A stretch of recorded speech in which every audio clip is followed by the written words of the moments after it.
بسم اللہ الرحمن الرحیم. Renaissance elements in Doctor فاسٹس.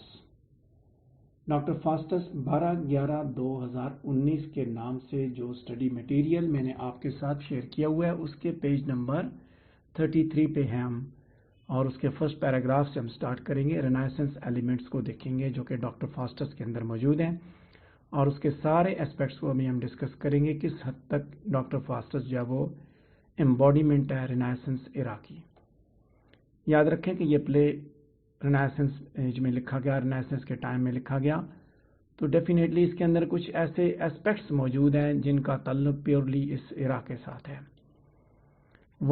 جو ورڈ ہے رینیسنس، اس کا مطلب ہے ری برتھ، دوبارہ سے پیدا ہونا.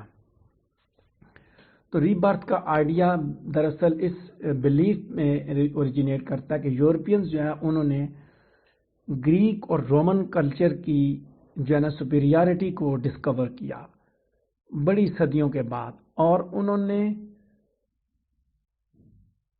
یعنی کہ انہوں نے یہ محسوس کیا کہ there was an intellectual and cultural decline.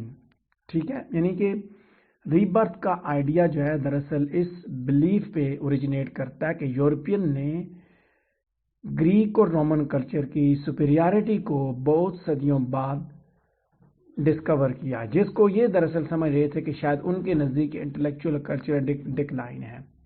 لہذا کوشچن یہ ہے کہ رینیسنس کیا چیز ہے؟ تو اس کا جواب یہ ہے کہ wide spread cultural revival marking the division between the so called dark ages and the modern world.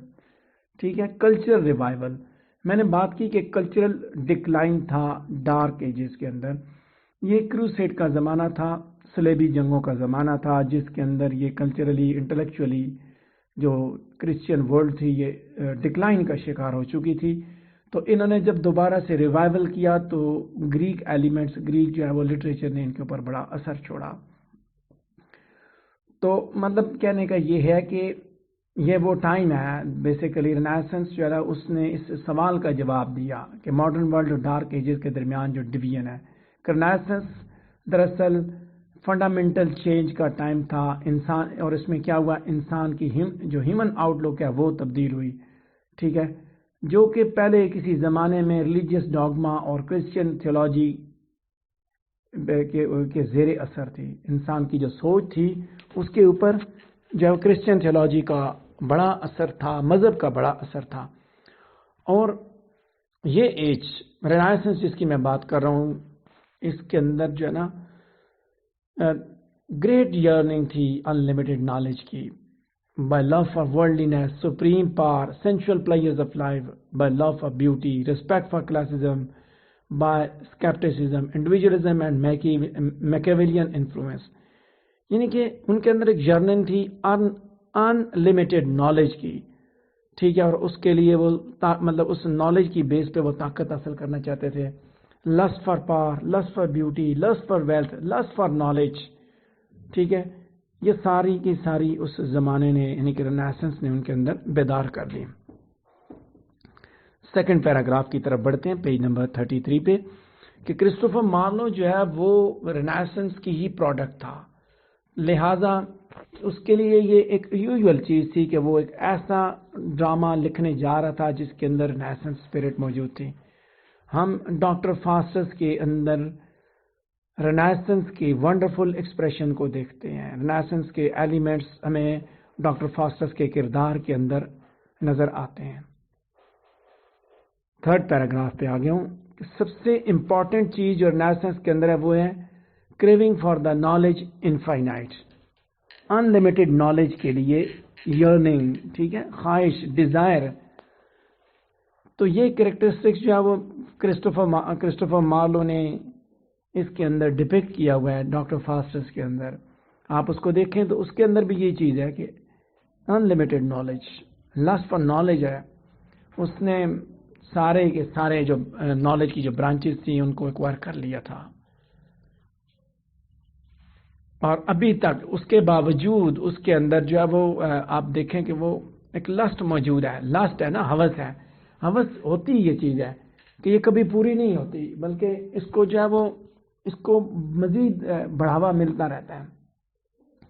یہاں پہ بھی یہ چیز ہے کہ اس نے ساری برانچز کا نالج تو اچیو کر لیا، لیکن ابھی تک وہ اپنے آپ کو انفلفلڈ محسوس کرتا ہے، لہٰذا وہ بلیک آرٹ کو پریکٹس کرنا چاہتا ہے کہ جس کے ذریعے وہ ہر چیز کے بارے میں علم حاصل کر لے گا کہ I will have read them I will have them read me strange philosophy، یعنی کہ وہ strange philosophy کو پڑھے گا، وہ اس چیز کو پڑھے گا جس کا تعلق سارے نالج کے ساتھ ہے۔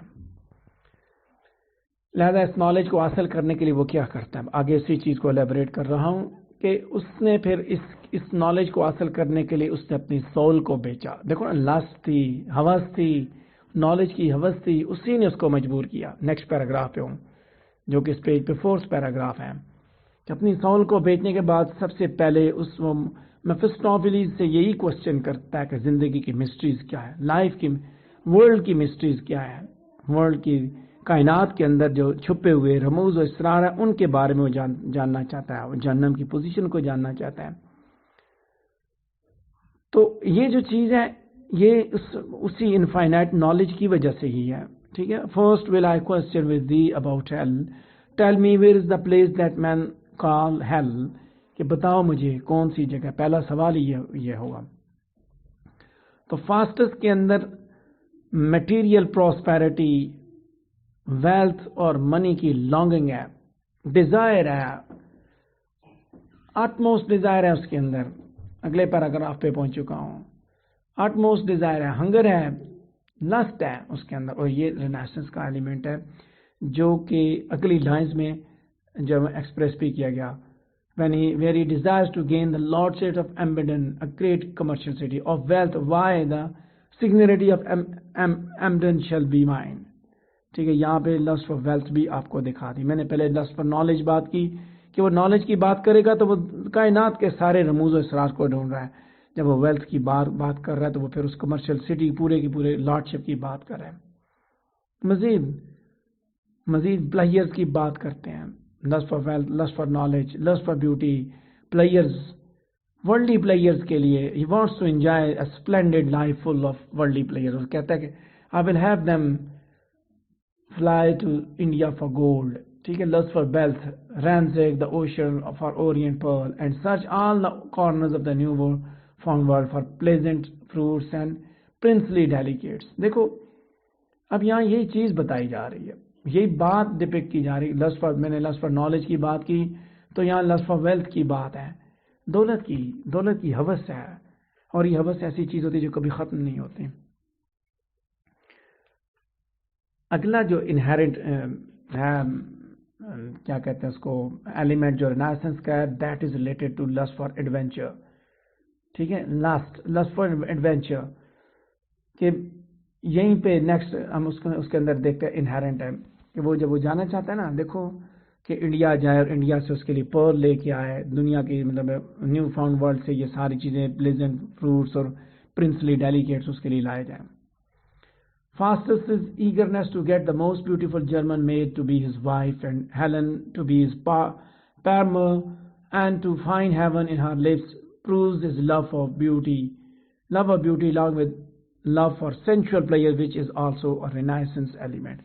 آگے بات کرتا ہوں لو فار بیوٹی۔ میں نے بات کی list for knowledge, lust for wealth, lust for beauty, یہاں پہ بھی لسٹ ہے، ہوس ہے۔ دیکھو نا، جرمن میڈ کی بات کر رہا ہے کہ اس کو حاصل کرنا چاہتا ہے، اس کی وہ وائف ہو، اور پھر ہیلن اس کو وہ تو اس کو جرمن حسینہ کی بات کر رہا ہے، اس کی ڈیمانڈ کرتا ہے وہ میفسٹوفیلیس سے کہ وہ اس کو لا کے دی جائے، تو بجائے کہ اس کو وہ لا کے دی جائے، اس کی ہوس کو اسی طرح مینٹین رکھنے کے لیے اس کو ہیلن لا کے دی گئی۔ In her lips proves his love of beauty along with love for sensual pleasures بھی اس کو ملیں گے۔ نیکسٹ ایلیمنٹ پیج نمبر 33 پہ ہی موجود ہے۔ اچھا، میفسٹوفیلیس وہ کیا کہتا ہے، for I am wanton and lascivious and cannot live without a wife۔ 33 page پہ لاسٹ پیراگراف ہے کہ dominance of classical literature, art and culture is a prominent feature of renaissance.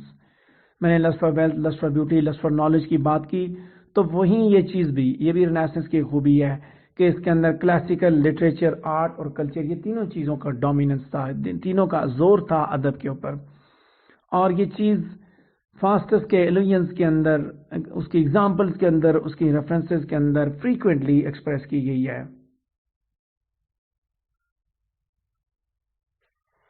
اور ان میں سے ایک ایگزامپل اس سلائڈ میں بھی آپ دیکھ سکتے ہیں کہ have I not made blind Homer sing to me of Alexander's love and Onion's death.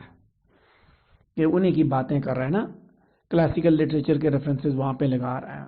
تو یہ بات بھی اپنے ذہن میں رکھنی ہے. پیج نمبر 34 پہ پہنچ چکا ہوں کہ Renaissance was marked by an intense interest in the visible world and in the knowledge derived from concrete sensory experience. Renaissance کے اندر یہ چیز بھی تھی کہ یہ جو ہے نا، اس کے اندر وہی بات، میں نے کلاسکس کی بات کر رہا ہوں کہ کلاسکس بھی اسی چیز پہ بلیو کرتے تھے کہ جو چیزیں ہماری آنکھوں کو نظر آتی ہیں وہی اصل میں حقیقت ہوتی ہیں، ویزیبل ورلڈ پہ اور کنکریٹ سینسری ایکسپیرینس سے جو نالج ہوتا ہے. لہٰذا وہ ایبسٹریکٹ اسپیکولیشنز کو چھوڑتے ہیں. اور لائف آفٹر ڈیتھ، جو کہ مڈل ایجز کے اندر جو کانسیپٹ تھا موت کے بعد دوبارہ زندگی کا، وہ سارے کا سارا اس کو یہ پریفر نہیں کرتے، اس کو یہ کنسیڈر نہیں کرتے. یعنی کہ سیکولر تھاٹ، مذہب کے اندر سیکولر سوچ پیدا ہو چکی تھی. فاسٹس بھی سوال ریز کرتا ہے اور پھر آنسر بھی دیتا ہے کہ that life after this life this is there is any pain this there are trifles and mere old wives tales this renaissance allows scepticism and secularism, کہ دونوں چیزیں، اسکیپٹسزم بھی ہے اور سیکولرزم بھی موجود ہے. تو یہاں یہ بات آپ غور کریں کہ دونوں چیزیں اس نے ہمیں دکھائی کہ اس کے اندر رینیسنس کے ایلیمنٹس کے ساتھ ساتھ وہاں جو ورلڈلی نالج ہے وہیں وہ ویزیبل چیزوں کے اوپر تو بلیو کیا جا سکتا ہے، لیکن مذہب کو انہوں نے بائی پاس کر دیا، مذہب سیکولر ہو گئے.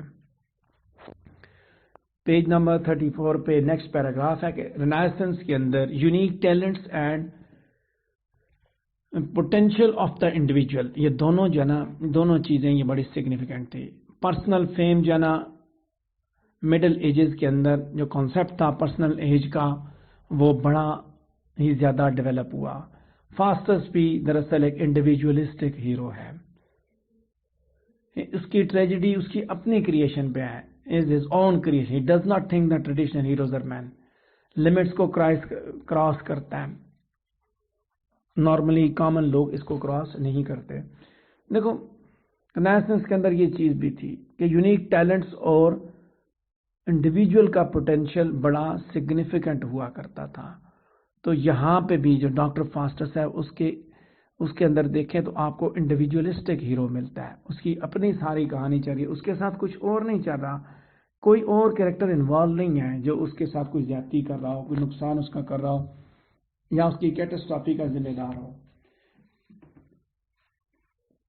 نیکسٹ پیراگراف جو کہ اس پیج پہ پیج نمبر 34 پہ سیکنڈ لاسٹ پیراگراف ہے کہ renaissance movement is greatly influenced by Niccolo Machiavelli, his The Prince and his Ideal, and justifies the means.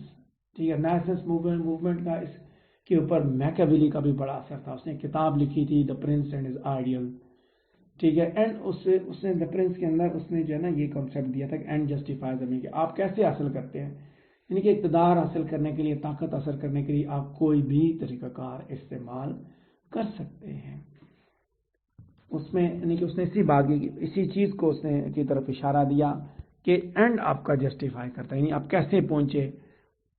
Similarly فاسٹس بھی جو ہے نا وہ اپنا گول کسی بھی طریقے سے حاصل کرنا چاہتا ہے. کون سا گول ہے اس کا گول ہے نالج، ہر طرح کا نالج، اور اس کی خاطر حتیٰ کہ اس نے that is what end justifies the means کہ وہ اپنی سول بھی بیچ دیتا ہے. کہ Faustus gives to the his soul, اپنی سول بھی وہ شیطان کے حوالے کر اس کو بھیج دیتا ہے. ٹھیک ہے، تو اینڈ جسٹیفائز دا مینس کی ایک تو یہ بات ہے جہاں پہ جو ملتی ہے کہ وہ نالج حاصل کرنے کے لیے، پاور حاصل کرنے کے لیے، اپنی لسٹ کو، ہر طرح کی لسٹ کو پورا کرنے کے لیے وہ اپنی سول کا بھی سودا کر دیتا ہے. فردر مور ایک اور چیز بھی ہے کہ فاسٹس جو ہے نا فالس ہارس جو ہے نا وہ ایک ہارس کورس کو ڈیسیڈ کر کے اس کو بیچتا ہے. تو یہ بھی دراصل وہ دھوکہ ہی ہے، یہ بھی اینڈ جسٹیفائز دا مینس کے کانسیپٹ میں ہی آتا ہے۔ رینیسنس نے فاسٹس کو سپریم پاور سے فیسینیٹ کر دیا، a sound magician is a mighty god. Here fastest tired thy brains to gain a deity. ٹھیک ہے کہ وہ بارگین کرے گا، وہ کوشش کرے گا، اور he would like to be a دیوتا۔ فائنلی ہم یہ کہہ سکتے ہیں کہ رینیسنس ڈاکٹر فاسٹس کے اندر کوٹ کوٹ کے بھری ہوئی ہے، اور وہ کمپلیٹلی اس کا امبوڈیمنٹ ہے، اس کا مجسمہ ہے۔ اپنی ایج کے سارے کریکٹرسٹکس اس